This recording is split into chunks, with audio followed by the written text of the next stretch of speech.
Hello guys, আজকে আমাদের anniversary, আমাদের 7 বছর পূর্ণ হলো। তাই ছোটোখাটো করে একটু আয়োজন করেছিলাম। তো আমি আমার বরকে একটু কেক আর একটু ফুল দিয়ে সারপ্রাইজ দিলাম। আমি নিজে বাজার থেকে গিয়ে ফুল আর কেক নিয়ে এসেছিলাম। ও জানতো না, ও পরে কাজের থেকে এসে জানতে পেরেছে। তারপর দুজনে মিলে কেক কাটলাম।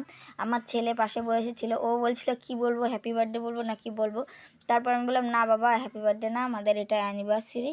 আর অনেক ছোট করে আমরা করেছি, যতটুকু পেরেছি দুজনে করেছি। তারপর এখানে আমি আমার বরকে একটা ফুল দিলাম। ফুল দিয়ে আমি ওকে বলছিলাম যে আমি তোমাকে ছাড়া বাঁচতে পারবো না। আমি যতই ঝগড়া হোক, যতই ঝামেলা হোক, যাই হোক না কেন, তুমি কখনো আমাকে ছেড়ে চলে যেও না। আমি তোমাকে এতটাই ভালোবাসি, তোমাকে ছাড়া অন্য কারোর কথা কোনো দিন ভাবিনি, আর কোনো দিন ভাবতেও পারবো না। তুমি আমার জীবনের সব কিছু। যাই হয়ে যাক, ঝগড়াঝাটি অশান্তি করলেও কখনো আমাকে ছেড়ে চলে যেও না। তোমাকে ছাড়া বাঁচতে পারবো না। এটা ফুলটা বলে আমি ওকে আই লাভ ইউ বলে হাগ করে নিলাম। চলো টাটা, বাই বাই। কেমন লাগলো ভিডিওটা জানিও।